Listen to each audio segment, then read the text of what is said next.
ସୁନ୍ଦରଗଡ଼ରେ ଅବିରତ ପ୍ରବଳ ବର୍ଷା, ବନ୍ୟା ପରିସ୍ଥିତି। 2 ଦିନ ଧରି ଲାଗି ରହିଥିବା ଲଗାଣ ବର୍ଷାରେ ସୁନ୍ଦରଗଡ଼ ଜିଲ୍ଲାର ବିଭିନ୍ନ ଅଞ୍ଚଳ ଜଳମଗ୍ନ ହୋଇପଡ଼ିଛି।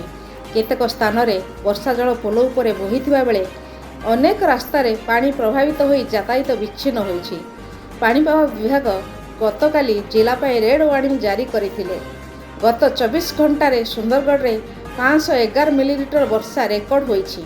ବିଶେଷତଃ ଲେଫ୍ରିପଡ଼ା, ହେମଗିରି ଓ ଟାଙ୍ଗରପାଲି ବ୍ଲକରେ ଅଧିକ ବର୍ଷା ହୋଇଛି। ଲେଫ୍ରିପଡ଼ା ବ୍ଲକର ଦର୍ଜିପାଲି ରାସ୍ତା, ହେମଗିରି ବ୍ଲକର ମନୋହରପୁର ସରବାହଲ ରାସ୍ତା ବର୍ଷା ଜଳରେ ଧୋଇଯିବାରୁ ଯୋଗାଯୋଗ ବନ୍ଦ ହୋଇପଡ଼ିଛି। ବରପାଲି ପୋଲ ଉପରେ ଆଣ୍ଠିଏ ପର୍ଯ୍ୟନ୍ତ ପାଣି ବହୁଥିବାରୁ ଗାଁ ଯୋଗାଯୋଗ ବିଚ୍ଛିନ୍ନ ହୋଇଛି। MCL ବସୁନ୍ଧରା ମାର୍କେଟ କମ୍ପ୍ଲେକ୍ସରେ ବର୍ଷା ଜଳ ପଶି ଦୋକାନଗୁଡ଼ିକ ଭାସି ଯାଇଛି। OCPL କୋଇଲା ଖଣି ନିକଟରେ ଖୁଣ୍ଟିଝରିଆ ଗାଁ ପାଣି ଘେରରେ ରହିଛି। କୋଇଲା ଖଣିର ହିଡ଼ କାଟି ପାଣି ବାହାର କରାଗଲେ ମଧ୍ୟ ପାଣି ସ୍ତର କମିନାହିଁ।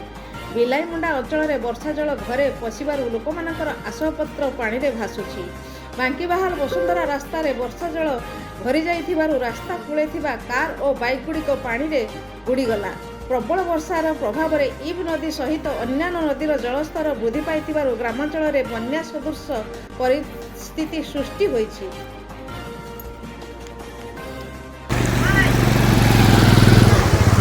बेटा ब्रिज पे पानी जो से बाजार दाण फुल घर आधा बुड़ी जाइए। हाँ हाँ